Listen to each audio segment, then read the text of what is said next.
बात मध्य प्रदेश की खबरों की करते हैं, जहां मध्य प्रदेश में भी समान नागरिक संहिता लागू करने की तैयारी शुरू हो चुकी है। तो भोपाल में जनगणना को लेकर प्रशासन सख्त नजर आ रहा है। वहीं पन्ना जिले में मूसलाधार बारिश के बीच में प्रसव पीड़ा से कराहती एक गर्भवती महिला को अस्पताल के बाहर ताला लगा मिला। तो इधर चीता प्रोजेक्ट की सफलता के बाद अब मध्य प्रदेश में सदियों पहले विलुप्त हो चुके अन्य वन प्राणियों को लेकर दोबारा यहां पर बसाया जा रहा है। वहीं इंदौर में अवैध निर्माण के खिलाफ नगर निगम ने बड़ी कार्रवाई की है। देखिए आज मध्य प्रदेश में क्या हुआ, आपके शहर में क्या हुआ, आपका रिपोर्टर बता रहा है। मध्य प्रदेश में यूसीसी लागू करने की सभी तैयारियां पूरी हो चुकी हैं। सरकार ने एक हाई पावर कमेटी का गठन किया है। रंजना देसाई को इस कमेटी का अध्यक्ष बनाया गया है। हाई पावर कमेटी में जस्टिस रंजना प्रसाद देसाई के अलावा 5 अन्य लोगों को भी कमेटी में शामिल किया गया है। 6 सदस्यीय ये कमेटी 60 दिनों में अपनी रिपोर्ट सरकार के समक्ष पेश करेगी। आपको बता दें, कुछ समय पहले ही सीएम डॉक्टर मोहन यादव ने ऐलान किया था कि एमपी भी अब गुजरात की राह पर आगे बढ़ेगा। इधर यूसीसी को लेकर एक बार फिर राजनीति गरमाना शुरू हो चुकी है। कैबिनेट मंत्री विश्वास सारंग ने कहा कि यूसीसी से देश की एकता, अखंडता और मजबूत होगी। वहीं बीजेपी विधायक रामेश्वर शर्मा ने कहा कि यूसीसी मुसलमानों के खिलाफ नहीं है। यूसीसी के विरोध में कांग्रेस विधायक आरिफ मसूद ने अपना पक्ष रखा है। कांग्रेस विधायक ने कहा कि अगर रिलीजियस बाउंडेशन तोड़ने की कोशिश करेगी तो हम विरोध करेंगे। कुछ समय पहले ही सीएम डॉक्टर मोहन यादव ने यह ऐलान किया था कि मध्य प्रदेश भी अब गुजरात की राह पर चलेगा। तमाम जारी सियासी गतिरोध के बीच मुख्यमंत्री डॉक्टर मोहन यादव का ये कमिटमेंट है कि मध्य प्रदेश में यूसीसी लागू होगा। देश में जनगणना का काम चल रहा है। भोपाल में जनगणना के लिए कलेक्टर ने आदेश जारी किया है। कलेक्टर ने आदेश जारी करते हुए कहा कि जनगणना में लगे सभी कर्मचारी और अधिकारियों की छुट्टी कैंसिल कर दी जाती है और उनको अति आवश्यक होने पर ही छुट्टी की पात्रता होगी। हालांकि कलेक्टर ने यह भी कहा है कि पारिवारिक कारण भी है तो उसमें भी छुट्टी की पात्रता होगी, लेकिन जब तक जनगणना चल रही है तब तक किसी भी कर्मचारी को छुट्टी की पात्रता नहीं रहेगी।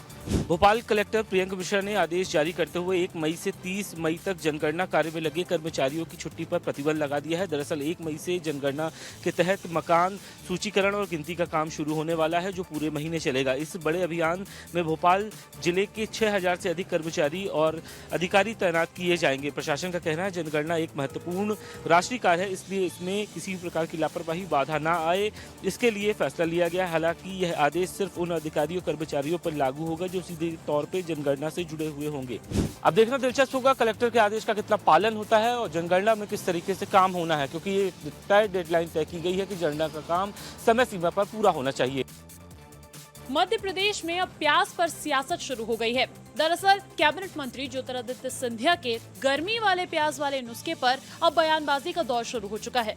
ज्योतिरादित्य सिंधिया ने चिलचिलाती धूप और लू से शरीर को स्वस्थ रखने के लिए जेब में एक प्याज रखने का सदियों पुराना उपाय साझा किया था। सिंधिया ने अपने संसदीय क्षेत्र गुना के पिछोर शिवपुरी में एक कार्यक्रम के दौरान स्थानीय लोगों को संबोधित करते हुए कहा था कि गर्मी में शरीर का तापमान नियंत्रित रखने में प्याज बहुत सहायक होती है। पॉकेट में प्याज ले जाओ, कुछ नहीं होने वाला तुमको। और ना मेरी गाड़ी में एयर कंडीशन चलती, ना एसी के वातावरण में मैं बैठता हूँ। और जब लोग मुझसे पूछते हैं कि मई जून के माह में भी 51 डिग्री की गर्मी में, मैं कहता हूँ कि ये चंबल की चमड़ी है। सिंधिया की ये नसीहत शायद दिग्विजय सिंह को रास नहीं आई। दिग्विजय सिंह ने सोशल मीडिया एक्स पर पोस्ट करते हुए लिखा कि इस भयंकर गर्मी के बीच सभी बीजेपी नेताओं से उनकी एयर कंडीशन कार ले लेनी चाहिए और उनके जेब में एक एक प्याज रख देनी चाहिए। उन्होंने लिखा कि ज्योतिरादित्य सिंधिया जी, जिनका जन्म इतने बड़े राजघराने में हुआ, वे जिस सादगी का परिचय दे रहे हैं, जितनी प्रशंसा की जाए वह कम है। सिंधिया का ये नुस्खा अब चर्चा में बना हुआ है और ऐसे में माना यही जा रहा है कि आने वाले दिनों में प्रदेश की सियासत इस विषय के सामने आने के बाद और गर्मा सकती है। बयानबाजी का दौर और तेज हो सकता है। इंदौर में नगर निगम का बुलडोजर एक्शन देखने को मिला है। इंदौर के साउथगंज इलाके में एक निर्माणाधीन मकान जिसमें कई तरीके के अवैध स्ट्रक्चर जो बने हुए थे उस पर बुलडोजर चलाया गया है। इंदौर के साउथगंज क्षेत्र में नगर निगम की टीम ने सख्त एक्शन लेते हुए अवैध निर्माण को जमींदोज कर दिया है। बताया जा रहा है कि निर्माणाधीन भवन करीब 3000 हेक्टेयर स्क्वायर फीट क्षेत्र में बिना अनुमति के निर्माण किया जा रहा था। नगर निगम के अधिकारियों की मौजूदगी में और भारी पुलिस बल के साथ कार्रवाई को अंजाम दिया गया। बुलडोजर की मदद से भवन के अवैध हिस्सों को गिराया गया। वहीं नगर निगम का कहना है कि शहर में अवैध निर्माण किसी भी सूरत में बर्दाश्त नहीं किए जाएंगे और जो नियम तोड़ेगा उन पर सख्त से सख्त कार्रवाई की जाएगी। निगम की इस कार्रवाई के बाद लोगों में डर का माहौल है। डर का माहौल इसलिए भी है क्योंकि निगम ने इसमें एक साफ संदेश दिया है कि जो नियम तोड़ेगा उस पे सख्त से सख्त कार्रवाई होगी। मध्य प्रदेश के स्वास्थ्य तंत्र पर एक बार फिर गंभीर सवाल खड़े हो रहे हैं। पन्ना जिले से सामने आई एक तस्वीर ने इंसानियत को झकझोर कर रख दिया, जहां मूसलाधार बारिश के चलते प्रसव पीड़ा से जूझ रही महिला को अस्पताल के बाहर ताला लगा मिला। ये तस्वीरें पन्ना जिले के दूरस्थ इलाके कलदा की है, जहां स्वास्थ्य व्यवस्था की हकीकत सामने आई। ग्राम सकतारा की रहने वाली वंदना वर्मा को जब प्रसव पीड़ा हुई तो परिजन 108 एम्बुलेंस की मदद से उन्हें सामुदायिक स्वास्थ्य केंद्र कलदा लेकर पहुंचे, लेकिन यहां पहुंचते ही उनके होश उड़ गए। अस्पताल के मुख्य गेट पर ताला लटका हुआ था। तेज बारिश और असहनीय दर्द के बीच परिजन मदद के लिए फोन मिलाते रहे, लेकिन न कोई डॉक्टर मिला और न ही अस्पताल का स्टाफ। आखिरकार हालत बिगड़ने पर महिला को 27 किलोमीटर दूर सलैहा सामुदायिक स्वास्थ्य केंद्र रेफर करना पड़ा। सवाल ये है कि आखिर जिम्मेदार कौन है और कब तक ऐसे ही मरीजों की जान जोखिम में डाली जाती रहेगी। अब देखना होगा इस पूरे मामले में जिला प्रशासन क्या कुछ कार्रवाई करता है। क्या स्वास्थ्य सुविधाओं को सुधारने के लिए कोई ठोस कदम उठाए जाते हैं या नहीं। चीता प्रोजेक्ट की सफलता के बाद प्रदेश में विलुप्त हुए अन्य वन्य प्राणियों को भी प्रदेश सरकार अब वापस ला रही है। आज मुख्यमंत्री डॉक्टर मोहन यादव ने जंगली भैंसों को छोड़ा है।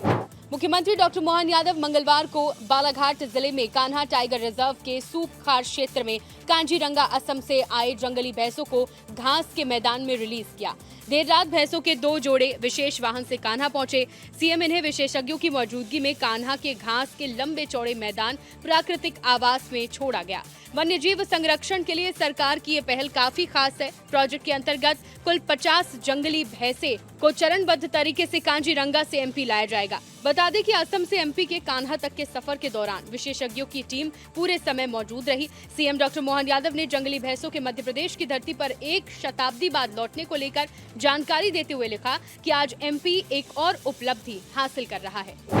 लगभग 1 शताब्दी बाद विलुप्त हो चुकी प्रजाति वापस आ रही है। कांजीरंगा से कान्हा तक का ये सफर हमारी जैव विविधता को नई शक्ति देगा। केंद्र सरकार के जल संचय जन भागीदारी अभियान के तहत डिंडोरी जिला रैंकिंग में नंबर 1 आया है।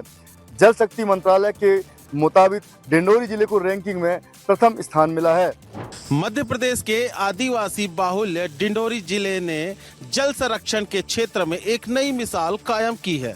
केंद्र सरकार के जल संचय जन भागीदारी अभियान में डिंडोरी जिले ने पूरे देश में पहला स्थान हासिल किया है। कलेक्टर अंजू पवन भदौरिया के नेतृत्व में खेत का पानी खेत में और गांव का पानी गांव में थीम पर व्यापक अभियान चलाया जा रहा है। इसके तहत करीब 2.5 लाख पुरानी जल संरचनाओं को जन भागीदारी से पुनर्जीवित किया गया है। डिंडोरी की यह उपलब्धि न केवल जिले के लिए गर्व की बात है, बल्कि पूरे देश के लिए जल संरक्षण का एक प्रेरणादायक मॉडल बनकर उभरा है। बताया जा रहा है कि जिले भर में करीब 1,23,000 संरचनाओं का निर्माण करवाया गया है और जल संचय किया जा रहा है।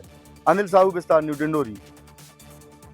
मध्य प्रदेश में राजनीतिक और नौकरशाही के बीच एक बार फिर टकराव सामने आया है। जबलपुर में एक महिला कर्मचारी की वजह से कैबिनेट मंत्री राकेश सिंह और smart city CEO Arvind Shah के बीच तनातनी हो गई। ये पूरा मामला स्मार्ट सिटी कंपनी की एक महिला कर्मचारी की ड्यूटी, काम के तरीके और वेतन रोकने से जुड़ा हुआ है। सीईओ ने एक्शन लिया तो उनकी शिकायत मंत्री तक पहुंच गई। मंत्री राकेश सिंह ने सीईओ को अपने बंगले पर बुलाया और जमकर क्लास लगा दी। सीईओ शाह का आरोप है कि मंत्री ने उन्हें धमकाया और सिंगरौली तक परेड कराकर भेजने और कैरियर तबाह करने जैसी धमकियां दी।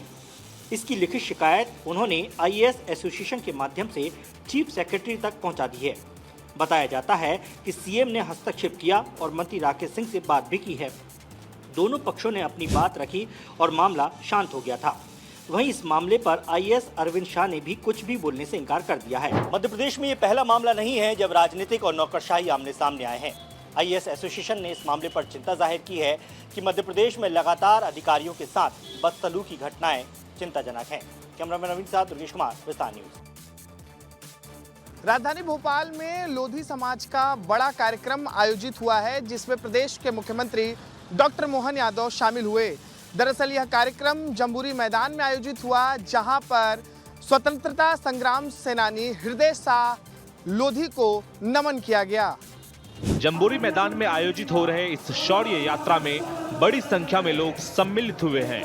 यह आयोजन क्रांतिवीर हृदय शाह लोधी की पुण्यतिथि पर किया जा रहा है, जिन्होंने अंग्रेजों के खिलाफ लड़ाई में अपने प्राण न्योछावर किए थे। कार्यक्रम में मुख्यमंत्री डॉक्टर मोहन यादव, मंत्री प्रहलाद पटेल और पूर्व मुख्यमंत्री उमा भारती समेत कई दिग्गज नेता शामिल हुए। आयोजकों के मुताबिक इस कार्यक्रम में करीब 1 लाख लोगों की मौजूदगी है। लोधी समाज के अनुसार यह शौर्य यात्रा उन क्रांतिकारी राजाओं, जनजातीय वीरों और योद्धाओं को याद करने का प्रयास है, जिन्हें इतिहास में वह स्थान नहीं मिल पाया जिसके वे हकदार थे। राजनीतिक जरिए से भी ये आयोजन बेहद अहम माना जा रहा है। मध्य प्रदेश की राजनीति में लोधी समाज का प्रभाव काफी महत्वपूर्ण है। ऐसे में इस मंच से एक बड़ा सामाजिक और राजनीतिक संदेश देने की कोशिश भी की जा रही है। इस कार्यक्रम के जरिए लोधी समाज ने एकजुटता और समानता का परिचय दिया। यह कार्यक्रम केवल सामाजिक नहीं बल्कि राजनीतिक दृष्टि से भी कई मायनों में खास रहा। देखना होगा कि आने वाले दिनों में इस कार्यक्रम का क्या असर देखने को मिलता है।